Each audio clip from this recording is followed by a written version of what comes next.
দর্শক শ্রোতা, আপনাদের সকলকে শুভেচ্ছা ও স্বাগত জানাই বিটিভি ত্রিপুরার নিয়মিত আয়োজন কবি ও কবিতায় আমি সীমা। আজ আমাদের স্টুডিওতে আমন্ত্রিত অতিথি হিসেবে রয়েছেন ত্রিপুরার বিশিষ্ট কবি ও লেখক এবং বাংলা একাডেমির আগরতলার সম্পাদক তথা অবসরপ্রাপ্ত অধ্যাপক শ্রদ্ধেয় ডক্টর রবীন্দ্র কুমার দত্ত। নমস্কার। আজ এই গুণীজনের পাশাপাশি আপনাদের সঙ্গে আমরা কিছুটা সময় কাটাবো স্বরচিত কবিতা এবং আলোচনায়। তো চলুন আমরা চলে যাচ্ছি সরাসরি কবির কাছে। নমস্কার স্যার। নমস্কার। যেটা আমাদের জানার প্রথম বিষয় থাকে সেটা হচ্ছে আপনি শৈশবটা আপনি কোথায় কাটিয়েছেন? আমার জন্ম হয়েছিল একটা ত্রিপুরার প্রত্যন্ত গ্রামে। ঋষ্যমুখ শব্দটা অনেকেরই জানা। ঋষ্যমুখের পাশের গ্রাম শ্রীপুর, শ্রীপুরে আমার জন্ম। আচ্ছা, লেখালেখির ক্ষেত্রে মানে ঠিক কবে আপনার লেখালেখিটা শুরু হয়েছে? ছোটবেলায় প্রাথমিক বিভাগে পড়তাম, অর্থাৎ নিম্ন বুনিয়াদী বিদ্যালয়ে পড়তাম।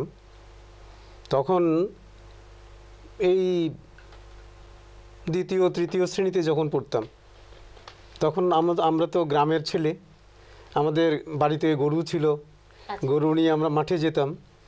যেতে যেতে এই বইয়ের যে কবিতাগুলো, আমি প্রথম বই কিনলেই কবিতাগুলো মুখস্থ করে ফেলতাম। যখন ক্লাস আরম্ভ হওয়ার আগেই কবিতাগুলো মুখস্থ হয়ে যেত এবং এই মাঠে যেতে যেতে উন্মুক্ত প্রান্তরের মধ্যে কবিতা আবৃত্তি করতে থাকতাম। এই ওখান থেকে আমার কবিতা কেন জানি না কবিতার প্রতি একটা ভালোবাসা জন্মে গেছিল। তারপর যখন আমি আমাদের ঋষ্যমুখ স্কুলে যখন ভর্তি হই ক্লাস 6-এ, তখন আগরতলার বেশ কয়েকজন শিক্ষককে আমরা পেয়েছি। আপনারা জানেন এই নামগুলো। ডক্টর প্রণব বর্ধন, এখনও উনি আছেন আমার গুরুদেব। পূর্ণেন্দু কান্তি চক্রবর্তী, উনি আমাদের তুলসীবতী বালিকা বিদ্যালয়ের উনি হেডমাস্টার ছিলেন। তো এই ধরনের কবি আমাদের ঋষ্যমুখের রবীন্দ্র কুমার মজুমদার, তো এরা আমাকে ভীষণভাবে অনুপ্রাণিত করতেন কবিতা লিখতে। তো তখন থেকেই আমি আস্তে আস্তে ছন্দে কবিতা লিখতে শুরু করেছিলাম। আচ্ছা, তা কোন ছন্দ কবিতা লিখতে বেশি ভালো লাগে নাকি গদ্য কবিতা? আমার দুটোই ভালো লাগে। ছন্দ তো একটা কানে একটা দোলা লাগে, প্রাণে একটা আবেগ জাগে। তবে ছন্দের কবিতা তো অবশ্যই খুব সুমধুর, যার ফলে আমি একটা ছন্দের বইও লিখেছি, যেটা ছাত্রছাত্রীরা পড়ছে। তো এবং অনেক কবিরাও পড়ছেন যে কিভাবে কবিতা লিখতে হয় ছন্দে। হ্যাঁ, অনেকেই তো ছন্দে কবিতা লেখেন, কিন্তু ছন্দের লয়গুলো, মাত্রাগুলো অনেক সময় ঠিক থাকে না। তো আমি একটু দেখিয়ে দিয়েছি ব্যাপারগুলো। তা এখন আমরা একটা কবিতা শুনবো। আচ্ছা, তখন ছন্দের বলবো, যেটা আপনার ইচ্ছা, আমাদেরকে একটা কবিতা শোনান। আচ্ছা, তাহলে প্রথম শুরু করি। এখন তো 21শে ফেব্রুয়ারির আমেজ এখন রয়ে গেছে, আমরা সেই দিনটাকে তো ভুলতে পারি না। যার ফলে আমি একটা তাহলে ছন্দের একটা কবিতা পড়ছি 21শে ফেব্রুয়ারিকে নিয়ে। তুমি আমার বুকের বাতাস, তুমি আমার প্রাণ, তুমি মায়ের চোখের মণি, বঙ্গ ফাঁসির মান। তুমি এলেই পলাশ ফোটে ফোটে কৃষ্ণচূড়া, স্নেহময়ী মাদের দেখি অশেষ শোকাতুরা। তুমি এলেই মনে পড়ে ভাষা শহীদ স্মৃতি, প্রাণ ভ্রমরা বঙ্গ ভাষার মান মহিমার গীতি। তুমি এলেই রফিক শফিক নূতনভাবে আসে, মাতৃভাষার জয়গানে আনন্দেতে ভাসে। তুমি শিশুর মাতৃদুগ্ধ আশা ফুলের কলি, তুমি মোদের শোক ও সুখের মিশ্র পদাবলী। ফুলে ভরে শহীদ মিনার, ঝরে অশ্রু বাড়ি, আশার প্রদীপ তুমি আমার 21 ফেব্রুয়ারি। অসাধারণ, অসাধারণ। 21শে ফেব্রুয়ারিকে নিয়ে আমাদের অন্যরকম একটা অনুভূতি রয়েছে এবং আবেগ রয়েছে, তাই না? এই আবেগটাই সেখানে প্রকাশিত হয়েছে কবিতার মধ্য দিয়ে। দুর্দান্ত লিখেছেন। একটা ভাষা আন্দোলনের মধ্য দিয়ে একটা দেশ স্বাধীন হয়ে গেল, এটা বিরাট ব্যাপার। এবং তার প্রেক্ষাপটটাকে নিয়েই আমাদের আলাপ আলোচনার মাধ্যমে অনেক ত্যাগ তিতিক্ষার মাধ্যমে আমরা যে স্বাধীনতাটা পেয়েছি, বাংলাদেশ যে স্বাধীনতা অর্জন করেছে, আমাদের ভারতেরও বিরাট অবদান ছিল। এবং তার পরবর্তী ক্ষেত্রে এই 21শে ফেব্রুয়ারিকে এখন বিশ্ব শুধু বাঙালির জন্য নয়, সমগ্র বিশ্বের জন্য বিশ্ব মাতৃভাষা দিবসের স্বীকৃতি এসে গেছে 21শে ফেব্রুয়ারি। এটা আমাদের একটা বিরাট গৌরব বাঙালি হিসেবে। সেজন্যই আমরা বলি যে আমি বাঙালি বলে আমি গর্বিত, বা আমরা বাঙালি বলে আমরা গর্বিত। সম্প্রতি আমাদের বইমেলা চলছে, ত্রিপুরার বইমেলা চলছে। তো ত্রিপুরার বইমেলা প্রথম যখন শুরু হয়েছে তখন কেমন দেখেছেন, এবং এখন বর্তমানে যে বইমেলা সেটা কেমন দেখছেন?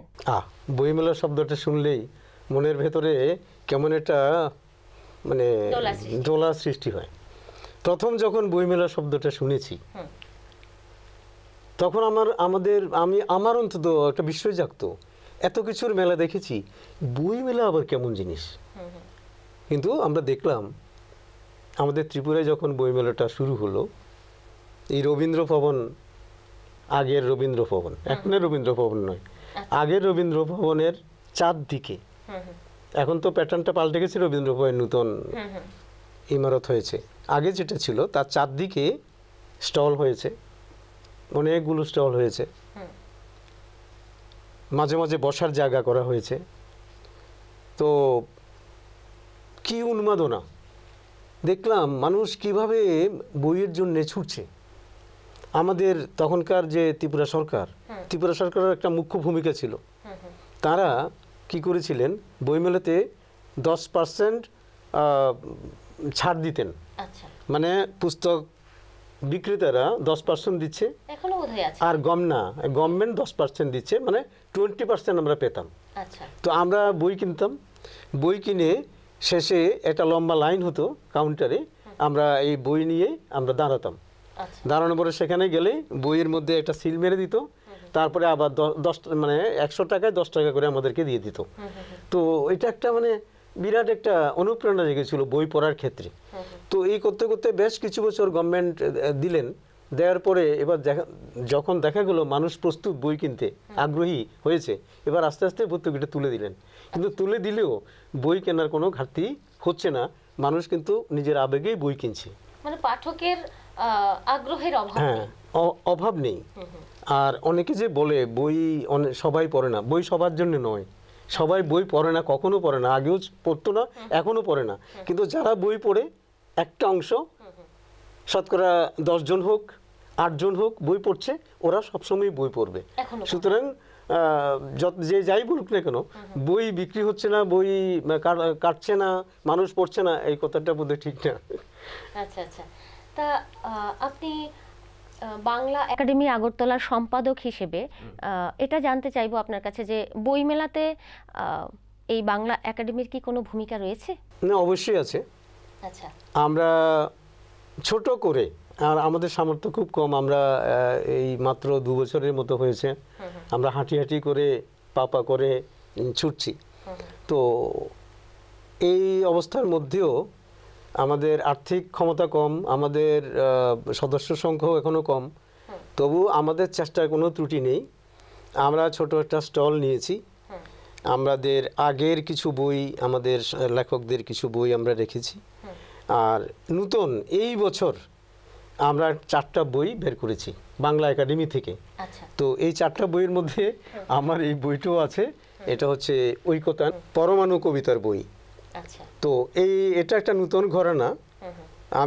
আমাকে কলকাতার জ্যোতিকা সাহিত্য পত্রিকা থেকে আহ্বান করা হয়েছিল যে আপনি তো পরমাণু কবিতা লিখছেন, আমাদেরকে কিছু পরমাণু কবিতা পাঠান, আমরা আমাদের নিজেদের পয়সায় বইটা করব। তারপর 2 বছর আগে ওরা করলেন, করার পরে আমাকে ওরা আবার আন্তর্জাতিক পরমাণু কবি সম্মেলন করলেন কলকাতা সল্টলেকে কৃষ্ণপদ ঘোষ মেমোরিয়াল যে হলটা আছে, ওখানে এই সম্মেলনটা হয়েছিল। আমি সেখানে গিয়েছিলাম, কবিতা পড়েছি। সেখানে আমাকে ওরা একটা উপাধিও দিলেন, পরমাণু কাব্য সারথী এই নামে একটা দিলেন। তো আমি খুব খুশি হয়েছিলাম। কিন্তু দুঃখের বিষয়, বছর 2 আগে যে জ্যোতিকার যে কর্ণধার সোমনাথ বাবু, উনি পরলোক গমন করলেন। তো এখন ওদের সংস্থাটার অবস্থা কি আমি জানি না। ইতিমধ্যে বইগুলো শেষ হয়ে গেছে, যার ফলে এবার আমি বাংলা একাডেমি থেকে এই বইটা আমরা করলাম আবার নতুন করে। আর আমাদের কবি দাবারতী দে, কবি হরিদাস দেবনাথ, কবি কিশোর রঞ্জন দে, এদের 3টা কাব্যগ্রন্থ আমরা বের করেছি বাংলা একাডেমি থেকে। এই আমাদের যাত্রা শুরু। আচ্ছা আচ্ছা, তো এ নিয়ে আপনাদের কি পরিকল্পনা রয়েছে ভবিষ্যতে? আমাদের পরিকল্পনা, প্রধান পরিকল্পনা হচ্ছে আমাদের বাংলা ভাষা এবং বাংলা সংস্কৃতিকে আমরা ঊর্ধ্বে তুলে ধরব। তার মানে এই নয় অন্য ভাষাকে আমরা দূরে সরাবো না, অন্য সংস্কৃতিকে দূরে সরাবো না, সবাইকে নিয়েই আমরা এগিয়ে যাব। কিন্তু আমরা বিভিন্ন ক্ষেত্রে আমরা দেখতে পাই, অফিসে আদালতে অনেক জায়গাতে দেখলাম যে আমাদের বাংলা ভাষাকে একটু কোণঠাসা করার একটা ব্যাপার আমরা চারদিকে দেখতে পাচ্ছি। আমি কিছুদিন আগে আমাদের state bank Hariganga Basak road, আমাদের আগরতলার যে ব্রাঞ্চটা, সেখানে গেছিলাম। সেখানে যাওয়ার পরে আমাকে একজন অফিসার বলছে হিন্দি মে বলিয়ে। তো আমি হিন্দি জানি বা না জানি, আমার এইটা ত্রিপুরা, আমার ত্রিপুরার রাজ্য ভাষা দুটো, একটা হচ্ছে বাংলা, একটা হচ্ছে ককবরক। তো আমি আমার স্বাভিমান কেন ছাড়বো, আমরা ভাষা কেন ছাড়বো? তুমি আমার এখানে এসেছো, প্রয়োজনে তুমি আমার ভাষা শেখো, আমি তোমার রাজ্যে গেলে তোমার ভাষাতে কথা বলতে চেষ্টা করব। হ্যাঁ, তো এই জিনিসটা আমাকে বড় ব্যথিত করেছে। তো আমি আরও দেখেছি আমাদের বাঙালিরাই বাংলা ভাষাকে, বাংলা সংস্কৃতিকে বর্জন করতে চাইছে একটা গ্রুপ। হ্যাঁ, তো আমাদের বাঙালিদেরও এই ব্যাপারে দোষ আছে। তো আমি কলকাতায় দেখলাম, কলকাতার বাঙালি বাবুরা রাস্তায় বেরোলে হিন্দিতে কথা বলে। আচ্ছা, আমাদের ছেলেরা ইংলিশ মিডিয়াম স্কুলে বিভিন্ন কারণে আমরা পাঠাই, পড়ুক, ইংলিশ মিডিয়াম পড়ুক, আমার কোনো আপত্তি নেই। কিন্তু গার্ডিয়ানদের উচিত যখন ছেলে স্কুল থেকে বাড়িতে ফিরছে, চৌকাঠে পা দেওয়ার সঙ্গে সঙ্গে যাতে তার সঙ্গে বাংলা ভাষায় কথা বলা হয়, মাতৃভাষায় কথা বলা হয়। হ্যাঁ, তো এইটা আমরা করছি না। আমাদের মা বাবারা ইংরেজি বললেই বলে আমার ছেলে অনেক কিছু জানে, বাংলা বললেই যেন একটা হীনমন্যতা বোধ, এইটা যেন না থাকে। যেমন এটা হতে পারে যে জীবিকার জন্য অন্য ভাষা, কিন্তু আত্মতৃপ্তির জন্য মাতৃভাষা। আমি কেন আমার ভাষাকে ছাড়বো? একদম, খুব সুন্দর বলেছেন। এবার আমরা আরেকটা কবিতা শুনি। এটা দেয়া যে পত্রিকাটা, এই দেয়া পত্রিকাতে উঠেছে, এবারের বইমেলার সংখ্যাতে উঠেছে কবিতাটা। আচ্ছা, আমি পড়ছি। কবিতার নাম ভুক্তাবশেষ। সুদৃশ্য প্যাকেটে ছিলাম, তুমি পরম দরদে খুললে, তুলে নিলে রাঙা ঠোঁটে, দেশলাই কাঠি জেলে দিলে টান, ভাবলাম আহা পুরেও কত না সুখ, টানতে টানতে শেষতক সুখ টানান্তে গুঁজে দিলে অ্যাস্ট্রেতে, গিয়ে দেখি নানা রঙের ব্র্যান্ডের আরও অনেক দোসর আমার সেখানে পড়ে আছে দগ্ধ রিক্ত তোমারই মোহটানের শিখার। আমি কত নম্বর ছিলাম জানি না আরও কত নম্বর আসবে এখানে আমার দোসর হয়ে, তোমারই স্বাদের ভুক্তাবশেষ যত সব জঞ্জাল। বাহ, সুন্দর লিখেছেন। আসলে কবিতা এবং আলোচনায় এতটাই নিমজ্জিত হয়ে যাচ্ছে যে মনে হচ্ছে এই অনুষ্ঠান আরও চলতে থাকুক, তাই না? তো আমরা নিয়ে নিচ্ছি একটা ছোট্ট বিরতি। বিরতির পরে আবারও ফিরছি কবিতা এবং কথায়। সঙ্গে থাকুন, ফিরে আসছি এক্ষুনি। স্বাদে ভরা ঘিয়ের সুবাস লংতরায়, কি ভালো খেতে! শুদ্ধ ঘিয়ের আবেশ ভরা লংতরায়, অপূর্ব সুগন্ধ, পুষ্টি ভরা ঘিয়ের খাবার, গাওয়া ঘি প্রিয় সবার লংতরায়। একেই বলে বিশুদ্ধ ঘি। বিশুদ্ধ ঘি নাম মনে রেখো লংতরায়। লংতরাই ঘি রোজ খাবারে তোমাকে চাই। লংতরায়, লংতরায়, লংতরায়। গয়না যখন বোঝে তোমার স্টাইল, শ্যাম সুন্দর কোম্পানি জুয়েলার্স। শেফদের পছন্দ সিস্টার মশলা, যা মডার্ন টেকনোলজি এবং স্বাস্থ্যসম্মত। সিস্টার, নিশ্চিন্তের প্রতীক।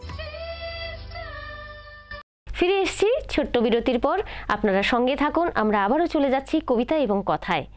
স্যার, বইমেলাতে লিটল ম্যাগাজিন সম্পর্কে কি আপনাদের কোনো ভূমিকা রয়েছে? না, ওইভাবে এবার অন্তত নেই। হুম। আমরা এবার কোনো ম্যাগাজিন বের করতে পারিনি। হুম। তো আমাদের পরিকল্পনা আছে, আচ্ছা। আমরা সামনের বছর থেকে বাংলা একাডেমি আগরতলা থেকেই হুম। আমরা একটা ম্যাগাজিন বের করব। হুম। ম্যাগাজিনটা খুবই দরকার। হ্যাঁ, ম্যাগাজিনের মাধ্যমেই লিখতে লিখতেই হাত পাকে। হুম হুম যেমন আমি যখন রামঠাকুর কলেজের অধ্যাপক ছিলাম, হুম হুম বাংলা বিভাগে হুম। আমরা ছাত্র এবং শিক্ষকরা আচ্ছা। নিজেদের পয়সা দিয়ে হুম। আমরা একটা বিভাগীয় ম্যাগাজিন ছাপিয়ে ম্যাগাজিন বের করতাম। আচ্ছা। দীর্ঘ 9 বছর ম্যাগাজিনটা চলেছে। বাহ। তারপর আস্তে আস্তে ম্যাগাজিনটা বন্ধ হয়ে গেছে। কেন বন্ধ হয়েছে আমি জানি না, হুম হুম কিন্তু আমি দেখলাম সেই সময় যেই ছাত্রগুলোকে অনুপ্রাণিত করে করে লিখিয়েছিলাম, হুম হুম হুম। এখন তাদের মধ্যে বেশ কয়েকজন প্রতিষ্ঠিত সাহিত্যিক। বাহ। এটা আমার এটা মানে গৌরবের বিষয়। বাহ। হ্যাঁ, তো লিখতে লিখতেই তো হয়। হুম হুম। তা আপনি রামঠাকুর কলেজে অধ্যাপনা করেছেন, আর কোথায় কোথায় করেছেন? আমি প্রথম অধ্যাপনা করেছি স্কুলে, আচ্ছা। কৈলাসহর রামকৃষ্ণ শিক্ষা প্রতিষ্ঠান নামে হুম হুম কৈলাসহর কলেজের পূব দিকে হুম হুম আশ্রম, রামকৃষ্ণ আশ্রম প্রতিষ্ঠিত স্কুল, হুম ওখানে আমি 4 বছর শিক্ষকতা করেছি। হুম। তারপরে আমি টিপিসির মাধ্যমে টিপিসি দিয়ে পেলাম কলেজের অ্যাসিস্ট্যান্ট প্রফেসর হিসেবে পেয়ে আমি বিলোনিয়াতে জয়েন করলাম। হুম হুম। বিলোনিয়াতে 14 বছর আমি বিলোনিয়া কলেজকে সেবা করেছি। আচ্ছা। তারপর রামঠাকুর কলেজে 18 বছর। বাহ। তো 2018-তে আমি অবসর নিয়েছি। আচ্ছা আচ্ছা। ত্রিপুরা ইউনিভার্সিটিতে কি আপনি কখনো অধ্যাপনা করেছেন? বা হ্যাঁ, ত্রিপুরা ইউনিভার্সিটিতে আমি প্রায় 3 বছর হুম ত্রিপুরা বিশ্ববিদ্যালয়ের বাংলা বিভাগে আমি গেস্ট লেকচারার হিসেবে ছিলাম। আচ্ছা কলেজও করেছি, আবার ওখানেও করেছি। আচ্ছা। তারপরে যখন ডিস্টেন্স এডুকেশনে অনার্স খোলা হলো, এমএ খোলা হলো, হুম। ওখানে আমি প্রায় 10-12 বছর কাউন্সিলর হিসেবে ছিলাম। আচ্ছা। এই জন্য ইউনিভার্সিটির সঙ্গে আমার একটা যোগাযোগ সবসময় ছিল। হুম হুম। আর আমি যদিও কলকাতা বিশ্ববিদ্যালয়ের ছাত্র, আচ্ছা। কলকাতা বিশ্ববিদ্যালয়ের যে শাখা ছিল আগরতলাতে, হুম ওখানে আমি পড়াশোনা করেছি, কিন্তু আমি আমার গবেষণা কাজটা করেছি আমি ত্রিপুরা বিশ্ববিদ্যালয়ে। আচ্ছা, আপনার গবেষণার বিষয়বস্তুটা যদি আমাদেরকে একটু বলেন। আমার গবেষণার বিষয় হচ্ছে, তাও আমার মাতৃভাষা। বাহ। আমার মাতৃভাষা হচ্ছে অ্যাকচুয়ালি নোয়াখালী। হুম হুম। হ্যাঁ, আমাদের পূর্বপুরুষরা, আমার মা বাবারা নোয়াখালীতে ছিলেন। আচ্ছা। আমার জন্ম শুধু, আমার ভাই বোন সবার জন্ম বাংলাদেশে, মানে তৎকালীন অবিভক্ত ত্রিপুরায়। আচ্ছা। এখন তারপরে আমার জন্ম কিন্তু ত্রিপুরাতে। আচ্ছা। আর আমার ভাই বোনের সবার জন্ম ওখানে। আচ্ছা আচ্ছা। তো এই সূত্রে আমি মাতৃভাষা হিসেবে আমি নোয়াখালীকে পেয়েছি। হুম। যার ফলে আমি আমার এই ভাষার মধ্যে কি আছে আমি দেখাতে চেয়েছি সবাইকে। আচ্ছা। হ্যাঁ, যে এটাও ফেলনা না, হুম হুম এই ভাষাটাও ফেলনা না। তারপর আমার গাইড, আমার গুরুদেব ডক্টর সিরাজউদ্দিন আহমেদ স্যার বললেন, তুমি একটা কাজ করো, তুমি চট্টগ্রামী ভাষা জানো? আমি বললাম হ্যাঁ, চট্টগ্রামীরা তো আমার প্রতিবেশী, আমার গ্রামের মধ্যে আছে, তো আমি ওই ভাষাটাও জানি।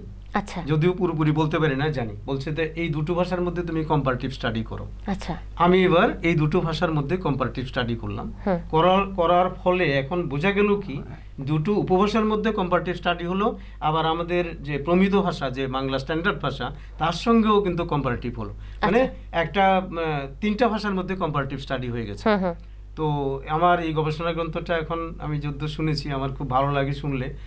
বাংলাদেশে খুব চলছে, বাংলাদেশে বাতিঘরে আমার বইটা বিক্রি হচ্ছে, রকমারি.com-এ বিক্রি হচ্ছে, এবং বাংলাদেশের ভাষাতাত্ত্বিকরা বলছেন যে এই দুটো ভাষার মধ্যে এখন পর্যন্ত কেউ কম্পারেটিভ স্টাডি করেনি, একমাত্র আমি করেছি। তো আমাকে ওরা প্রতিকৃতি হিসেবে বলতে চাইছে। তো এটা আমার একটা আনন্দের খবর। বাহ, এটা আমাদের জন্য খুব গর্বের বিষয় না?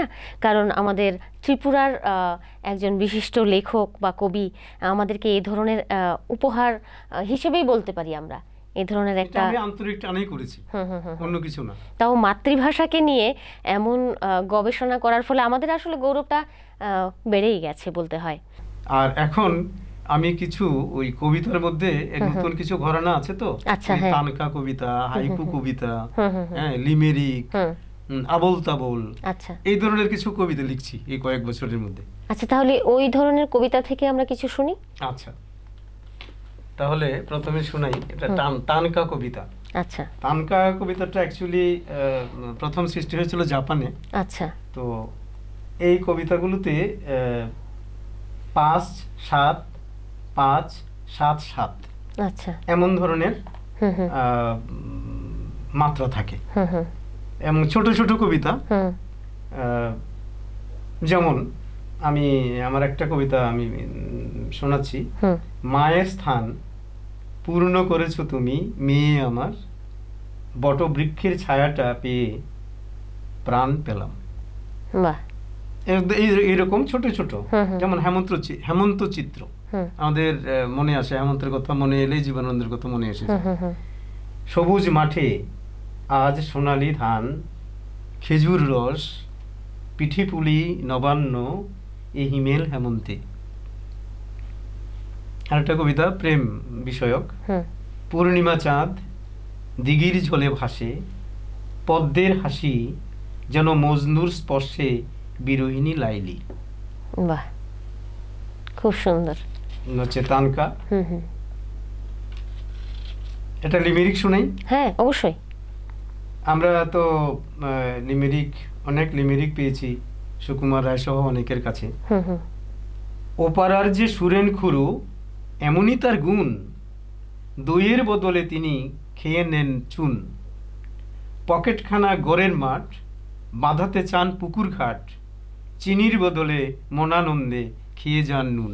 বাহ, অসাধারণ। মানে এটা একটা রসাত্মক বলা যায়। হ্যাঁ, এটা একটু অনেকটা আবল তাবল জাতীয়। হুম হুম হুম আচ্ছা, আর একটা কবিতা শোনায় হাইকু। হুম। হাইকুটাও জাপানি কবিতা। হুম তো এখানে এই কবিতার প্রথম উদ্ভব জাপানে। আচ্ছা বাংলা ভাষায় 17 মাত্রার হাইকুর চালু হয়েছে হুম 2019-এ কলকাতায় কৃষ্ণপদ ঘোষ মেমোরিয়াল হলে হুম হুম জ্যোতিকা সাহিত্য পত্রিকা হুম এই হাইকু বিষয়ক আন্তর্জাতিক কবি সম্মেলন করেছিলেন। আচ্ছা আর জাপানি এই মাতসু চুয়েমন মুনিফুসা হুম একজন কবি, আচ্ছা তিনি খুব নাম করেছিলেন হাইকু কবিতা লিখে। হুম হুম যেমন একটা কবিতা কিছু অংশ আমি পড়ছি জাপানি কবিতার, এটা বঙ্গানুবাদ। হুম যে ঘর ছেড়ে এসেছি সেটা আজ চেরি ফুটেছে। এতটুকুই কবিতা, শেষ। আচ্ছা তো আমি কয়েকটা এই ধরনের চেষ্টা করেছি, জানি না কতটুকু সফল হয়েছি। হুম হুম শরৎ আসে, শেফালির সুবাস, শালুক হাসে।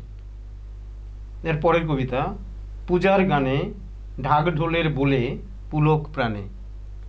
বাহ তৃতীয় কবিতা দশমী দিনে, বিসর্জনের সুর, হৃদয় বিনে। বাহ, মানে এক লাইনে মনে হচ্ছে যে এতটুকুর মধ্যেই পুরো ভাবনাটাকে তুলে ধরা। হ্যাঁ, আর আবুল তাবুল জাতীয় কবিতাও আছে। হুম হুম যেমন আমরা তো এই কবিতাটা জানি, খুব রবীন্দ্রনাথের কবিতাও আমরা দেখেছি এ ধরনের কিছু আবুল তাবুল কবিতা, ননসেন্স যাকে বলা হয়, এই ধরনের কবিতা। আচ্ছা সুকুমার রায়ের আছে। হাসছিল হাঁসঝাড়ু, ব্যাকরণ মানি না, হয়ে গেল হাঁসঝাড়ু, কেমনে তা জানি না। এগুলো তো আমরা ছোটবেলায় পড়েছি, হ্যাঁ, হ্যাঁ। মজা পেয়েছি খুব। হ্যাঁ হ্যাঁ হেড অফিসের বড় বাবু, না লোকটি বড় শান্ত, তার যে এমন মাথার ব্যামো কেউ কখনো জানতো।